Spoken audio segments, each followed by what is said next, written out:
Olá, sejam muito bem-vindos ao nosso podcast da Valores Saúde e para nós é um prazer muito grande estar aqui debatendo com vocês notícias, desafios que está no mercado de saúde e que com certeza os profissionais de mercado que a gente convida aqui para estar conosco vão nos ajudar a debater os temas de saúde e te deixar extremamente atualizado. Eu sou Priscila Faria, sou fundadora aqui da Valores Saúde e hoje nós temos a honra de estar recebendo aqui em Belo Horizonte, nos estúdios aqui da tribo, Daniele Perdigão. Seja muito bem-vinda, Dani. Olá, Priscila, muito obrigada. É um prazer, sempre um prazer enorme estar aqui. Agradeço o convite da Valor. Estamos aí sempre trabalhando juntos e tentando buscar o melhor, né? Os melhores resultados aí na área da saúde. E, gente, a Dani Perdigão, ela é, de fato, uma referência em auditoria em saúde. Ela esteve à frente do CONEFA, na Unimed do Brasil, esteve à frente de uma operadora de saúde. Eu vou pedir à Dani para se apresentar aqui, para contar um pouquinho dela para vocês conhecerem. Tenho certeza que quem é do mercado da auditoria já conhece uma profissional extremamente competente e uma pessoa muito, muito legal, uma pessoa leve, pra cima, e que qualquer ambiente que a Dani Perdigão entra, pode ter certeza que esse ambiente é diferente. Conta, Dani, para nossa audiência, quem é Daniele Perdigão? Vamos lá, eu sou a enfermeira Daniele Perdigão, minha formação de base é enfermeira. Eu formei na cidade de Teresópolis, no Rio de Janeiro, em 2004, então já estou caminhando aí para agora em julho, faço 21 anos de formada. E eu costumo dizer para os meus alunos, porque também sou professora de uma instituição de ensino superior, inclusive coordeno um curso de graduação de enfermagem nessa instituição, onde a gente tem hoje aproximadamente 950 alunos. Então é muito profissional no mercado, mas nós vamos conversar sobre isso mais para frente aí no nosso bate-papo. Então, eu sou teresopolitana, na verdade fluminense, mas moro em Goiânia vai fazer 20 anos que eu me encontrei lá em Goiânia.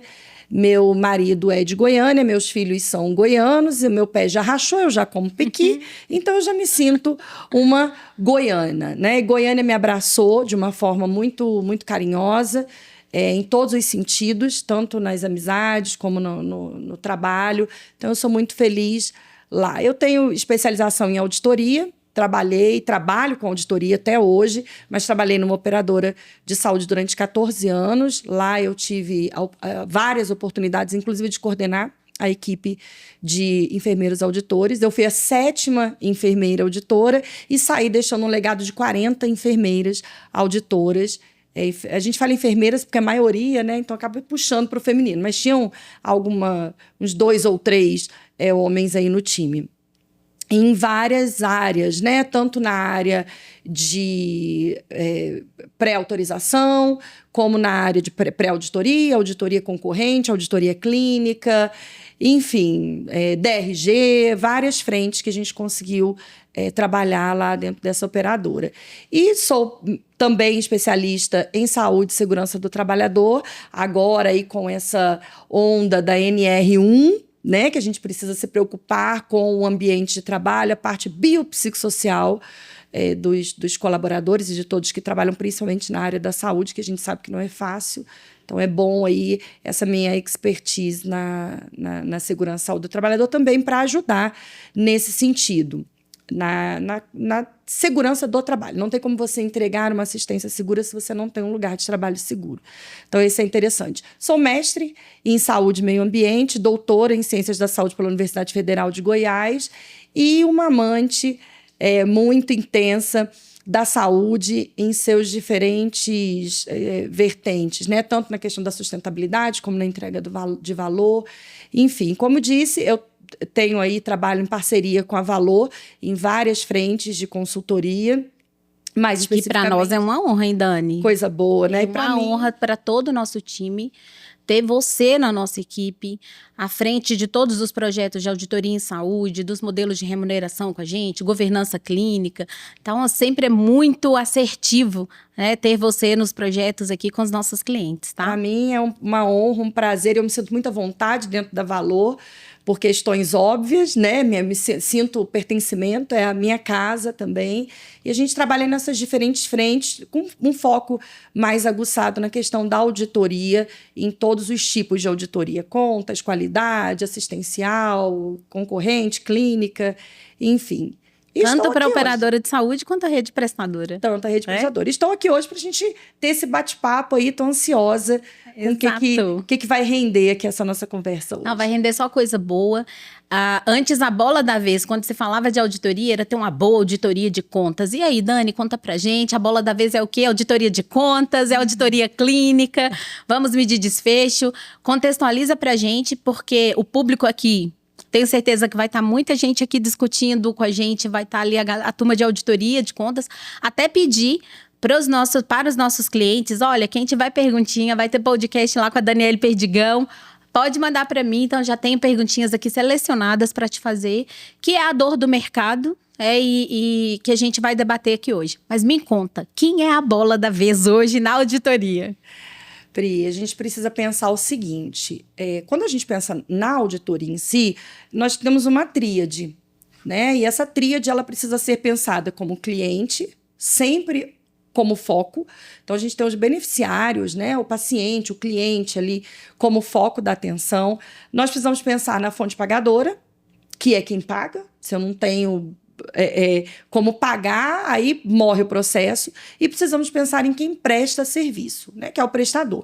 Então, essa tríade, ela precisa caminhar junto. E o cenário da saúde hoje, ele está exigente para os três lados, né, porque nós temos, por um lado, nós temos o prestador que tem as suas necessidades e que passou por muitas situações durante o processo da Covid, que vem colhendo, né, os frutos até hoje, frutos ruins ou frutos bons, mas que vem, isso tem reflexo até hoje.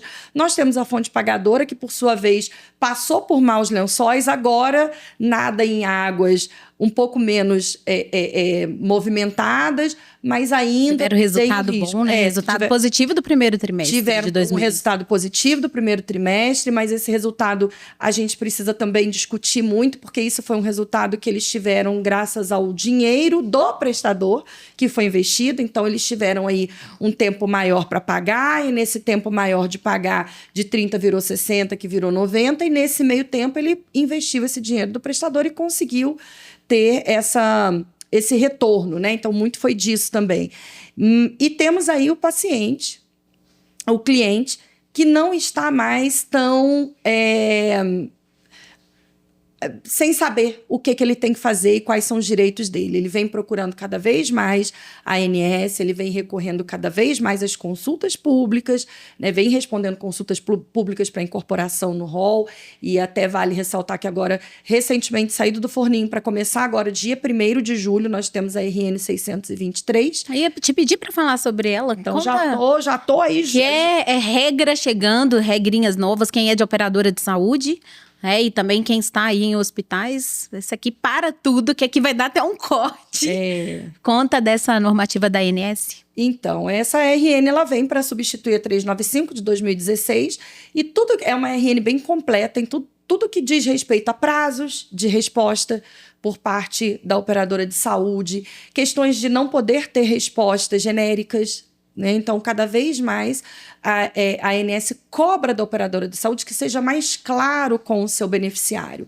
Então, tudo bem, você não autorizou, por quê? Não existe mais falar aquela coisa, olha, não está autorizado de acordo com a RN e tal.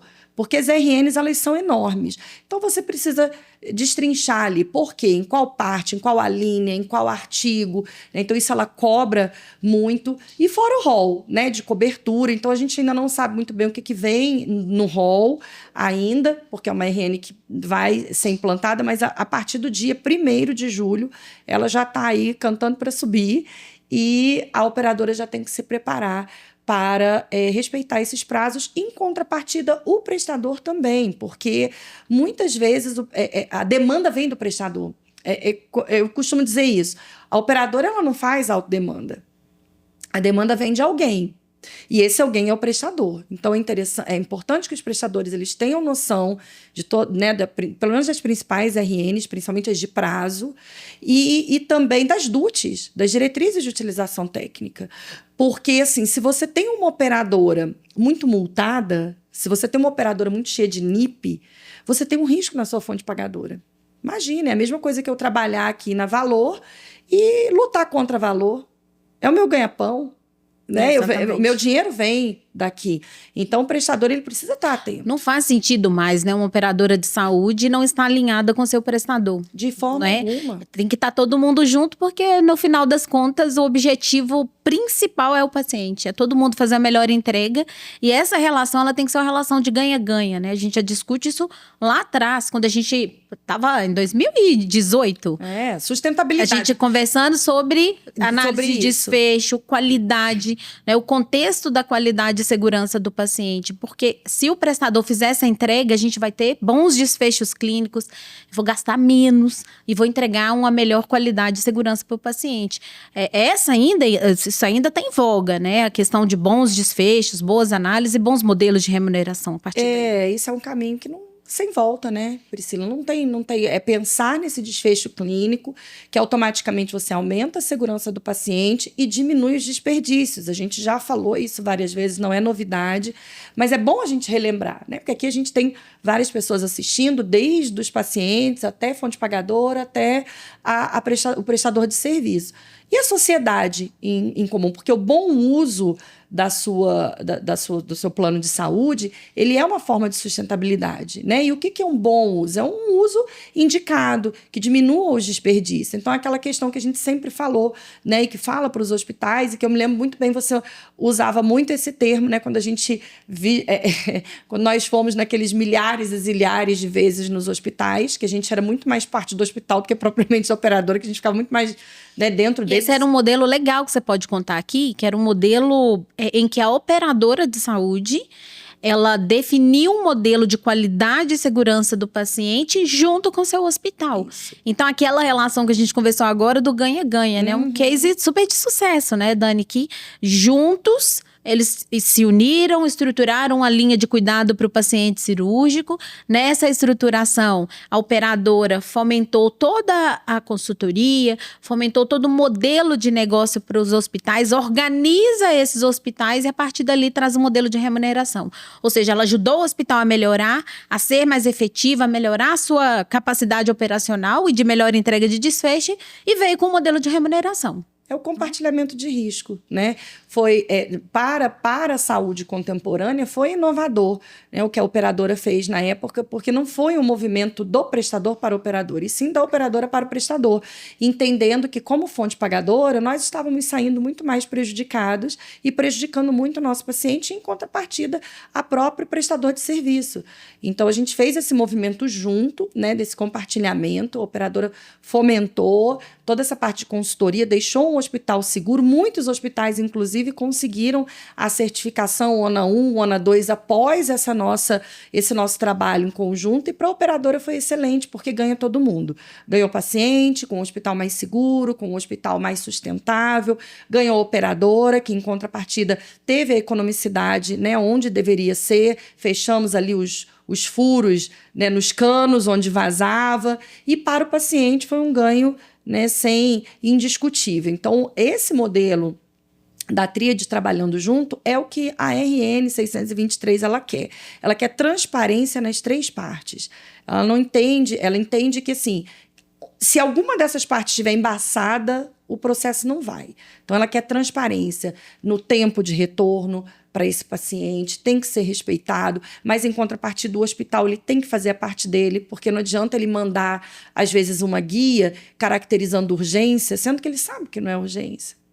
Ele sabe, aí só para ganhar um pouco mais de tempo, porque aí na urgência a operadora tem que autorizar, né, em até 24 horas no máximo, e aí se eu mando eletiva ela tem até 21 dias para autorizar, mas que processo é esse, né, de de sustentabilidade. Eu estou querendo só para um lado, né? Será que realmente isso é o melhor para o paciente? Operar uma cirurgia eletiva caracterizada como urgência, porque o médico vai ter compromisso, às vezes, daqui a 1 semana, 2 semanas, e não vai poder operar mais na frente, tem que operar agora.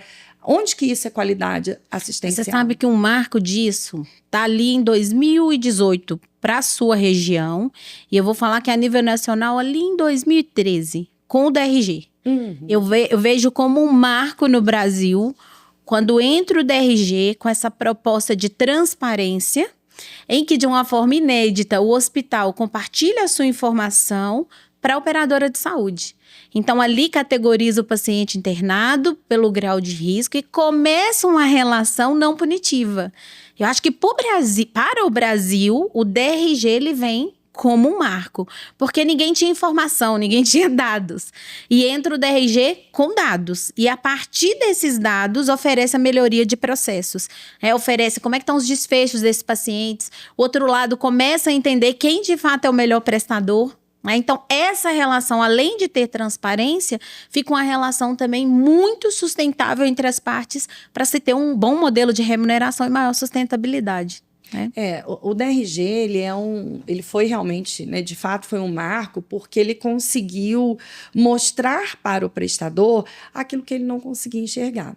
Então, ele mostrou de uma forma muito didática, de uma forma que fazia muito sentido dentro daquele processo para o prestador, onde que estavam os gargalos, onde que ele poderia melhorar. Em contrapartida, ele levava o problema, mas levava uma possível solução.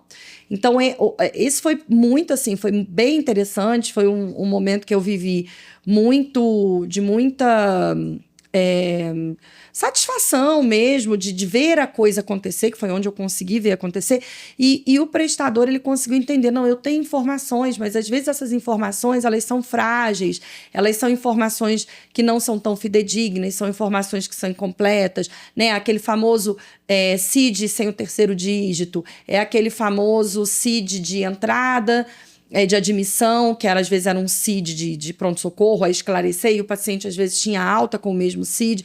Então, assim, o DRG ele trouxe muita coisa interessante, epidemiologicamente falando, para que o hospital conseguisse entender. E a fonte pagadora, pelo seu lado, ela conseguiu também captar que ela precisa entender quem ela está pagando. Não só o que ela está pagando, mas quem ela está pagando e qual é o desfecho clínico desse prestador que está pagando. Porque esse modelo fee-for-service, ele é um modelo muito ingrato. Porque o que o prestador ele entende? Quanto mais eu erro, mais eu recebo. Mais eu posso enxertar nessa conta. Então, se eu deixo o paciente mais um dia, sem necessidade, eu ganho uma diária a mais. Mas aí não pensa no custo fixo que ele tem. Exatamente. Tendo paciente ou não, vai ter que pagar aquele custo fixo. No giroleito não tem dinheiro. Mas é aquela conta, assim, de padaria, que é automática, rápida. Deixa aí, entende? Mas ele não pensa também, às vezes, naquele dia que o médico passou um pouco mais tarde, esse paciente demorou 3, 4 horas para dar alta, que a operadora não paga essas horas fracionadas, e que o paciente foi embora e o leito ficou parado 3, 4, 5 horas. E tudo isso o DRG consegue mostrar de uma forma muito didática e que faz muito sentido. E que é muito interessante, né? Numa questão de lei geral de proteção de dados, informações ali à mão, e a gente está no movimento agora que a gente chegou na era do ChatGPT, né? A gente está numa era agora de inteligência artificial, Big Data, ou seja, o mercado, as promessas do mercado de hoje são de grandes tecnologias disruptivas, inovadoras, no contexto da auditoria, né? Falam-se em fazer auditoria em tempo real, fala-se em ter dados despontando ali, né? E você conseguir fazer uma assistência muito mais rápida para o paciente. Você que roda no seu mercado aí de auditoria, como é que você está enxergando? De fato, as tecnologias chegaram mesmo com previsão, com IA? O que você está enxergando no mercado? É um movimento muito rápido, porém lento. Porque o que é rápido, porém lento. Ele já está aí, né? Ele já é uma tendência e não adianta querer lutar contra ele. E também não é nem inteligente lutar contra ele, porque para a auditoria, quanto mais informações lapidadas, quanto mais informações trabalhadas você tiver, melhor, mais é uma auditoria, independente de qual seja a auditoria. Se é auditoria de contas, se é auditoria assistencial, se é uma auditoria de qualidade, porque uma não substitui a outra. Nós entendemos que hoje o modelo de remuneração é um modelo de remuneração prioritariamente fee for service. Ótimo, tá tudo certo. O que eu não posso é ficar perdida nas bolinhas de algodão, ficar perdido nos catéteres venosos periféricos, ficar perdido nos equipos e não perceber que o meu paciente morreu por um evento adverso. Isso é que a gente é inadmissível. Porque aí a gente fica correndo atrás do rabo. Né? Gastou aqui 3, 4 catéteres venosos central, por exemplo. Tá, mas ninguém usa 3, 4. Alguma coisa aconteceu. Não importa de quem tenha sido a falha, a gente precisa investigar. Isso precisa ser identificado dentro de uma auditoria de contas, perfeitamente isso dá para acontecer. O que a gente não pode é focar só na bolinha de algodão. A gente precisa focar no paciente. A gente tem que chegar nessa qualidade de desfecho. Precisa. Essa promessa é antiga. Essa promessa é antiga. A gente precisa de enxergar na prática agora modelos de remuneração que de fato valorizem os melhores desfechos. As operadoras de saúde que não enxergaram isso ainda vai amargar exatamente numa qualidade ineficiente. Num modelo de gestão. E é mais ou menos isso que a gente começou a fazer no processo lá da implantação do DRG, que é a pontinha do iceberg, né? Nós não estamos nem falando de IA, nada disso, nós estamos falando de software com tecnologias muito eficientes, eficazes, mas a gente nem chegou na IA ainda, né? E eu vejo na inteligência artificial inclusive uma possibilidade de uma segurança maior naquilo que a gente, porventura, venha falhar como profissional. Que aí a gente vê um processo. E regras. O que eu estou enxergando, que aí eu estou vendo tecnologias no mercado, que já colocaram a IA, eles carregaram todas as tabelas no software. Então, quando vai fazer a auditoria, é como se acontecesse a auditoria automática. E aí é legal, porque você reduz o custo fixo com mão de obra. Sim. Entendeu? Você cria um processo mais seletivo de validação. Então, carregam-se todas as regras de todas as tabelas. Eu sei que é um avanço interessantíssimo. Então, automaticamente, você tem auditoria acontecendo ali, sem a mão de obra. São seguranças, né? Toda regra que a gente põe dentro, né, do sistema, da IA... E dos contratos, né? Tem cliente nosso que tem, sinceramente, Dani, mais de 500 contratos. Cada contrato com um prestador é uma regra. É uma regra, né? Como que um auditor consegue seguir todas as regras? Uma coisa que você fala muito o tempo todo, desde que eu te conheço, você sempre fala que uma das coisas mais importantes é o auditor conhecer o contrato. Porque se ele não conhece o contrato, como que ele vai fazer uma boa auditoria? Né? Então, você imagina agora as tecnologias entrando aí. Eu acho que aí é um ganho. Muito. E principalmente para o prestador. Porque pensando no sentido seguinte, eu sou auditor de uma operadora de saúde. Eu vou auditar em cima daquele contrato. Agora, pensa no hospital para cobrar. Ele atende 50 planos de saúde diferentes, 50 contratos diferentes. Como é que é essa cobrança dele? Então, é muito mais custoso, muito mais penoso para quem cobra do que propriamente para quem paga. Porque, né, a gente tem um contrato ali, embora às vezes a gente tem contratos diferentes por conta de produtos. Né? Às vezes a gente tem produtos diferentes, operadora de saúde, que você tem contratos diferentes. Mas eu fico pensando agora na visão do prestador. Como que eu atendo aqui 100 planos de saúde, 100 contratos diferentes. Então, a IA vem para ajudar nisso. E também assim, pensando, por exemplo, em prescrição, na assistência direta, ela vem também para criar travas naquilo que, porventura, a gente falha enquanto profissional. Que são muitas falhas, a gente sabe disso. Que a gente paga muito mais por erro do que por acerto, infelizmente. Né? A gente ainda tem uma assistência bem insegura, e seja lá qual for o motivo. Né? Mas um dos motivos que apontam vários estudos é a questão da falha na formação profissional, e eu, enquanto educadora, não posso deixar de falar disso. Né? Auditoria mesmo, por exemplo, eu não sei você, mas eu não tive auditoria na minha diretriz. Não tive. Né? Não tinha. Na minha grade curricular, eu não tive auditoria, eu não tive essa oportunidade de saber. Aliás, na minha época de formada, eu formava ou para trabalhar em hospital ou para trabalhar em PSF. Fora disso, não tem mais nada. A gente não ouvia falar de segurança do paciente, de qualidade. Nada disso. Embora Florence Nightingale lá atrás já trabalhasse tudo isso. Sim. Inclusive a questão de tecnologia e ferramentas de gestão, ela já trabalhava.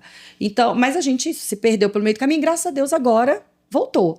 E inclusive, assim, lá na faculdade onde eu ministro aula, eu não autorizo ninguém, mesmo sendo coordenadora, né, e com todos os trabalhos, semestre que tem auditoria, gestão e auditoria, sou eu que dou, ninguém tasca, porque é o momento que eu tenho de sensibilizar o aluno, e geralmente é o 8º e 9º período que a gente dá essa disciplina, de fazer um compilado de tudo que eles aprenderam técnico até hoje e trazer para a questão da gestão e da auditoria. Então, por exemplo, quando eu vou falar de uma conta, até a própria auditoria de contas, eu não deixo de dar exemplos, né, com a saúde da criança, com a saúde Isso é sensacional, que eles vão tendo experiência também com uma conta, né? Com prontuário, com o dado. Hoje, um dos pontos principais nos ambientes hospitalares é exatamente ter a evidência da conta, porque a operadora de saúde não vai pagar uma conta que não tem ali a checagem, a assinatura, os gastos, né? Então, é desafio ainda. É muito desafio, mas assim, é o que eu explico para eles. Vocês são gestores do cuidado.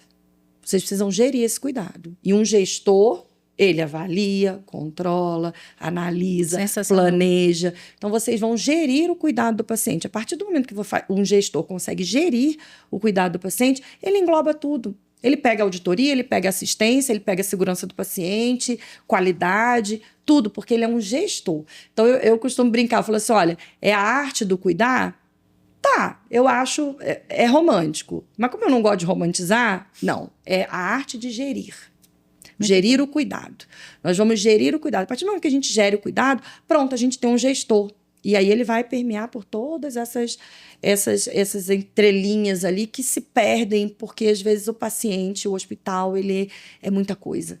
E aí, se você realmente não tiver o controle daquilo ali, realmente... E aí a pessoa está em campo entendendo, o profissional está em campo entendendo o contexto, entendendo o objetivo. Exatamente. Muitas das vezes a gente vê os profissionais ali fazendo uma entrega robotizada mesmo, sem propósito. Então, quando tem propósito na entrega assistencial, aí sim nós teremos bons resultados, bons desfechos clínicos para o paciente. E Dani, vamos subir a régua agora, vamos conversar pesado. Bora. O que está deixando os gestores lá das operadoras de saúde sem dormir? Eu tenho absoluta certeza que eu conheço vários e tem gestor de saúde que está sem dormir. 1,2% dos brasileiros, tá? No última pesquisa do IBGE já mostrou, foi 2022, né? Foram diagnosticados com TEA, que é o transtorno do espectro autista. Como é que a gente vai organizar esse contexto da relação aí de custo, da qualidade, bom desfecho, com a sustentabilidade? É avassalador.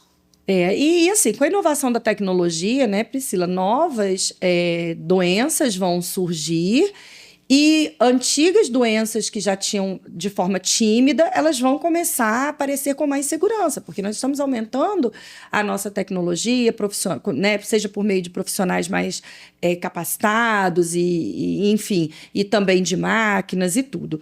O TEA, ele é um tendão de Aquiles de todas as operadoras de saúde hoje, unanimamente. Assim, não tem como você pergunta, todas que você conversa, todas elas, né, têm esse tendão de Aquiles aí para resolver. A verdade é que a realidade está aí, tá? Ela já está acontecendo e vem acontecendo assim, de 8, 10 anos para cá, ela vinha acontecendo de uma forma mais tímida. Aí veio muita verticalização. Muita verticalização. A partir do momento, todas foram construindo centros ali de cuidado para TEA. E eu, sinceramente, vou falar uma coisa aqui que vou polemizar aqui. Não sei se a verticalização é a melhor saída.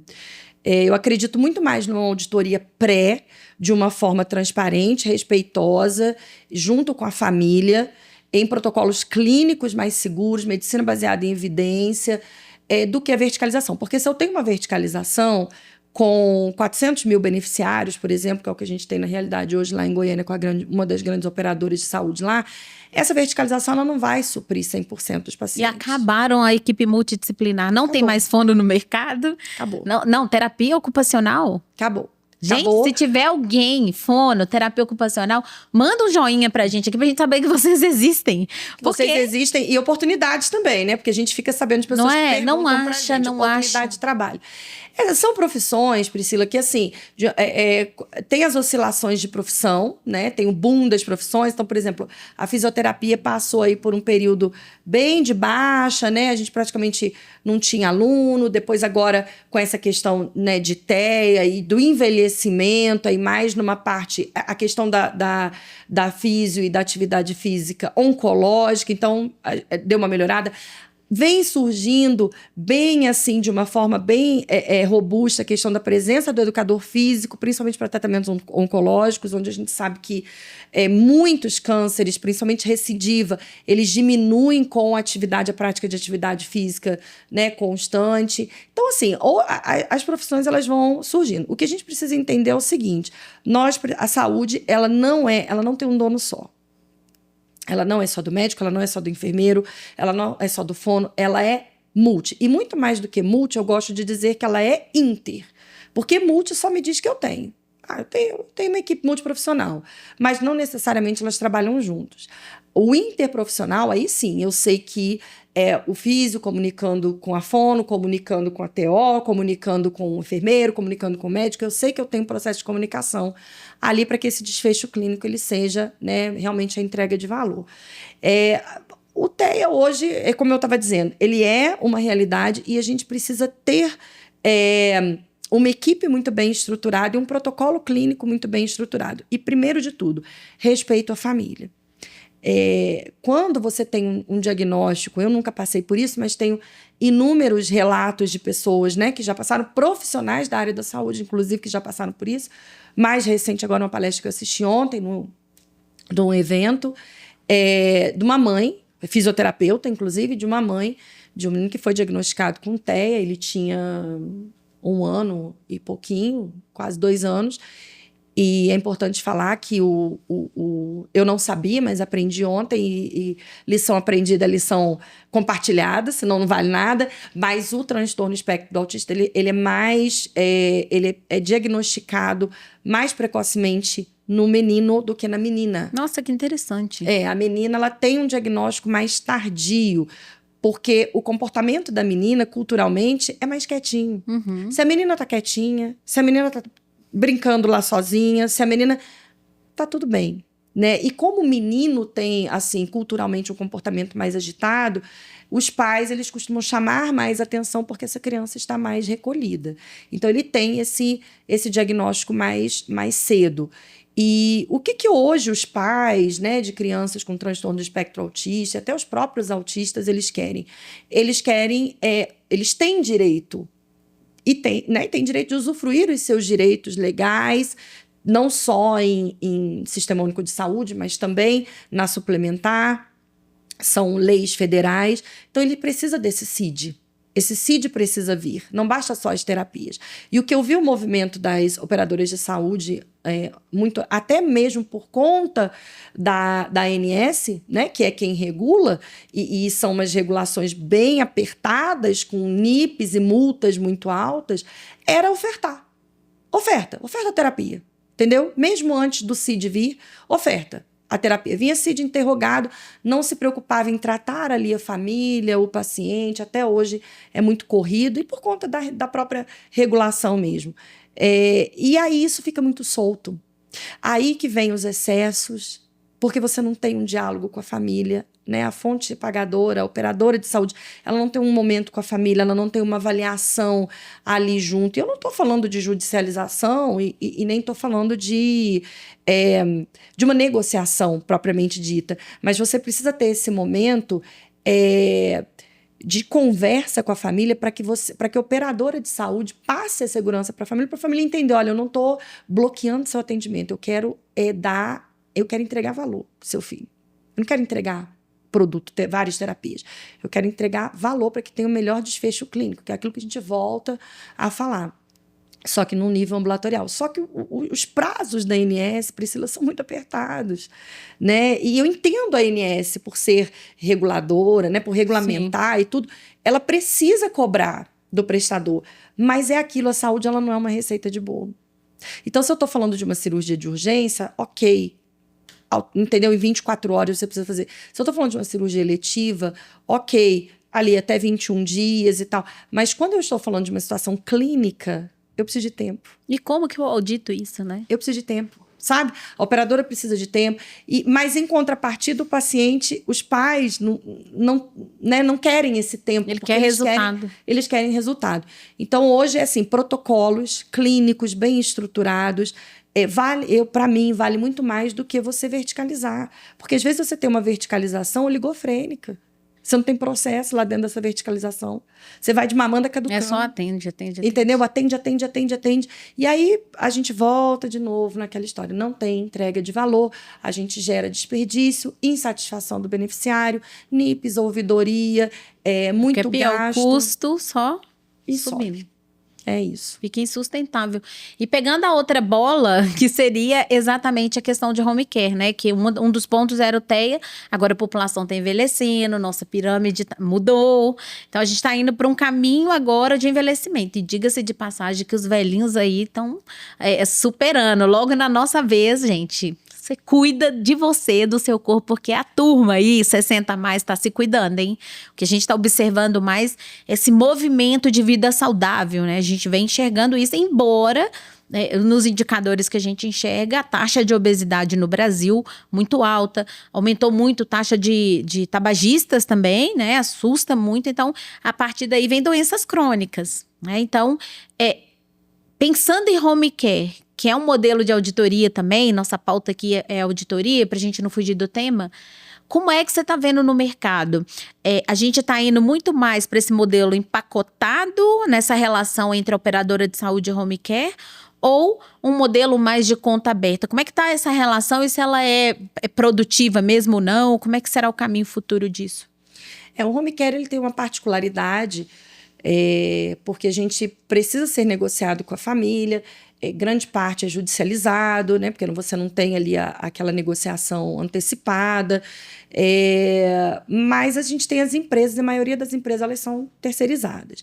Essas empresas terceirizadas, elas gostam mais de fazer um modelo contratual de pacote.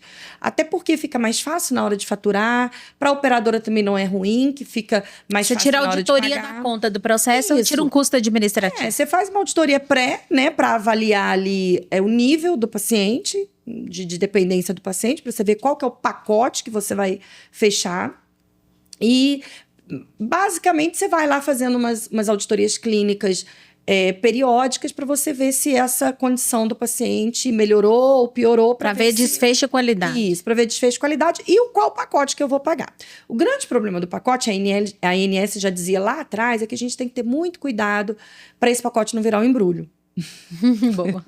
Né? Esse pacote, muitas vezes, ele vira embrulho. E o que é esse embrulho? É o CADIM. É o CADIM de cada. Não, então, ao invés de eu dar... CADIM, isso é nosso, mineiro. É o CADIM, mineiro. É o CADIM daqui, o CADIM de lá. Não, então, ao invés de eu dar um Rocefin, eu vou dar um Ceftriaxone. Ao invés de eu dar, então, um Meronem, eu vou dar um Meropenem. Entendeu? Então, ele vai articulando ali dentro e economizando. Porque, veja bem... porque está empacotado. Isso, está empacotado. Então, se eu dou um Meronem... Se não medir desfecho de qualidade. Se eu dou um Meronem ou se eu dou um Meropenem, não estou dizendo que um é melhor do que o outro, mas eu digo que esses são exemplos disso, né? Uhum. Se eu coloco ali... para mim, tanto faz se eu vou dar um oxigênio para o paciente ou não. O pacote está fechado. Eu não tenho... Sim. Eu não tenho... Qual que é a vantagem que eu tenho disso? E isso me amedronta um pouco. Porque... Mas pacote sem medir desfecho, aí vira embrulho mesmo. E aí é que está o problema. A operadora ela não tem mãos para isso. Ela não tem mãos para ficar medindo o desfecho. Então, o que eu sugeri lá na época, né, que eu estava lá dentro da operadora, e que sugiro para os meus clientes também. Falou, olha, se você tem condições de medir desfecho, vamos embora. É o pacote, não tem o que discutir. Mas se você não tem condições nem de visitar o seu paciente, que seja semestralmente, para saber se mudou a complexidade dele ou não, meu filho, não faça isso, porque você vai ter reinternação e você precisa pelo menos saber que seu paciente foi reinternado. Porque um paciente que vai para home care, ele só vai para home care se ele estiver estável. Ele pode ter a condição que for, né? Ele pode estar ali no VM, ele pode estar no oxigênio, ele pode estar sem oxigênio, mas ele está estável. O que a gente espera desse home care é que ele segure esse paciente e que realmente interne, ou se for por uma, né, alguma coisa, você tem que mostrar. Olha, por que ele internou? E aí a operadora não tem nem esse controle, Priscila. O grande problema é isso, sabe? Então o paciente ele internou, não tem nem esse controle. Eu já peguei cobrança de home care com paciente internado em hospital. Tô cobrando o quê? Aí é muita cara de pau. Tava cobrando a conta inteira. Né? E por incrível que pareça, voltando lá na questão das tecnologias e tudo, um dos grandes problemas para a gente hoje, inclusive para IA, Big Data, o que for, é a interoperabilidade. Os sistemas não conversam com os outros. Eu passei por isso. Vários sistemas que foram implantados novos dentro da operadora de saúde, onde eu trabalhei durante 14 anos. Passei por isso dentro da Secretaria Municipal de Saúde, enquanto diretora do Complexo de Regulação do município de Goiânia. A gente estava mudando o sistema. É a hora que a gente pensa, né? Deus, o que o senhor quer de mim? Né? Porque eu peguei várias mudanças de sistema na Unimed, várias mudanças de sistema lá na Secretaria de Saúde. E elas não conversam, Priscila. Eles não conversam. Então, você fica aí, mais uma vez, com um cadinho. Aí, você quer puxar um relatório, você tem que entrar num sistema, puxa, na famosa ferramenta russa, Excel. Né? Aí, você gera lá o Excel, aí você junta com outro, junta com outro, junta com outro. Na hora... Claro que aí isso foge de todo o contexto tecnológico que a gente está falando, porque tem muita mão humana. Então, por quê? Por que tem que fazer isso? Porque um não conversa com o outro. Mas a falta de interoperabilidade, na minha visão, impedirá uma aceleração muito grande no Brasil para trabalhar com previsibilidade e a Big Data, né, o que tiver aí de inovação. Então, a gente depende muito da interoperabilidade. Existe na ANS, no Ministério da Saúde, um movimento aí, um projeto que a gente torce muito que dê certo, né? Porque se a gente tiver esse compartilhamento do dado, imagina a operadora de saúde, ela sabe que aquele paciente internou, por que ele internou, ela vai saber problemas de saúde que podem ser trabalhados previamente. Então, você consegue enxergar o contexto e até para o paciente, né? Olha, eu estou lá em Goiânia, lá com a Dani Perdigão, então meu prontuário está ali, né? Ou se eu precisar de consultar, o médico já conhece todo o meu contexto. Então, é uma evolução. Acho que se a gente for pensar num caminho de mudança, que vai mudar o sistema de saúde brasileiro, está pautado na interoperabilidade dos dados. Se a gente não avançar aí, eu acho que o que a gente vai ter de iniciativa vai ser muito inicial, para fazer a mudança que a gente precisa. E vai economizar, certamente, toda uma jornada de pacientes. Hoje, o maior desafio que eu vejo é a interoperabilidade. Eu apresentei uma palestra num evento sobre inteligência artificial, utilização de tecnologias, e eu coloquei isso. Que para mim, o maior desafio é a interoperabilidade. Eu não falei de pessoas, eu não falei de interoperabilidade. É um conversar com o outro para que a gente tenha dados seguros. Agora, por que eu amo trabalhar com os programas de acreditação? Que aqui na Valor, nós somos especialistas na implantação da ONA nível 1, nível 2 e nível 3, e o que está lá no Manual Brasileiro de Acreditação, falando exatamente disso, da qualidade da informação, dos dados, da segurança dessa informação, né, de como essa informação está ali, né, provida, como é que ela está sendo bem feita, exatamente para você gerar um resultado assistencial. E aí a gente vai lá para a norma da ANS, RN 507, o que está falando lá na seção 1, dados, informação. Então, tá todo mundo ali no ambiente dos programas de qualidade, de acreditação, e que sim, de fato, fomentam melhores modelos de remuneração para os prestadores nessa relação. Isso é requisito. É requisito de programas de qualidade de acreditação. Então, eu fico feliz demais, porque trazendo aqui para o nosso lado, que a gente está o dia inteiro aí trabalhando com os programas de acreditação, quanto que está todos os programas atualizados, e vai ter esse ano revisão do manual da ONA, né? Então, a gente está super ansioso para ver o que vai vir ali do manual. Tem evento também esse ano da ISCOA, né, que vai ser aqui no Brasil, em São Paulo. Então, a gente está levando trabalho lá na Valor, tem 2 trabalhos que a gente está levando. Então, eu tenho certeza que vai vir muita coisa, vai fomentar muito esse mercado nosso aqui de qualidade. Ô, Dani, tá acabando, né? Se deixar, a gente conversa aqui. Não acredito, gente. Vamos fazer o parte 2. Porque a carioca goiana, né, do pé vermelho que ela fala, em Minas Gerais, então vocês imaginam que a conversa para não acabar, não é mesmo? Verdade. Então, assim, queria agradecer, achei super legal o que a gente conversou. Falamos de temas extremamente sensíveis. Eu tenho certeza que nossa audiência aqui vai ficar super feliz para refletir. E você, como profissional de saúde, entender também como é que eu posso fazer essa diferença. Né? Pode se espelhar aqui na nossa doutora Daniele Perdigão, que tem vários cursos e treinamentos. Eu tenho certeza que quem quiser é só olhar aqui no nosso site da Valor, também nas redes da doutora Daniele Perdigão. Então, para quem quiser atualizar, quem quiser entrar no mundo aqui de qualidade de auditoria, nós estamos também à disposição para mentorar vocês. E um outro ponto para a gente pedir vocês, se você chegou até aqui, é porque você gosta do tema. Então, se puder curtir, compartilhar, para a gente vai ser muito legal, porque os nossos novas entrevistas que tiverem aqui na Valor, se você curtir, você vai receber em primeira mão o próximo convidado que estiver aqui conosco. Não é mesmo, Dani? Combinado, Priscila, um prazer. Muito obrigada mais uma vez. É sempre um prazer estar aqui com vocês. E um último recadinho, Priscila, que eu gostaria de falar, que eu sei que está todo mundo aí, que tem muita gente assistindo. Não deixem de investir nas capacitações. Invistam na capacitação, porque eu costumo dizer o seguinte: por melhor que a gente tenha, as melhores ferramentas, os melhores softwares, a melhor inteligência artificial, nunca substituirá o trabalho humano, a mão humana. Então, invistam muito em capacitação, seja por... Hoje está muito mais fácil a gente capacitar. Um podcast desse é uma capacitação e tanto. E a pessoa quer aprofundar, ela tem aí várias formas, né? Entra lá no site da Valor, tem um jornalzinho que sai sempre com muitas coisas interessantes. Então, não deixem de se capacitar.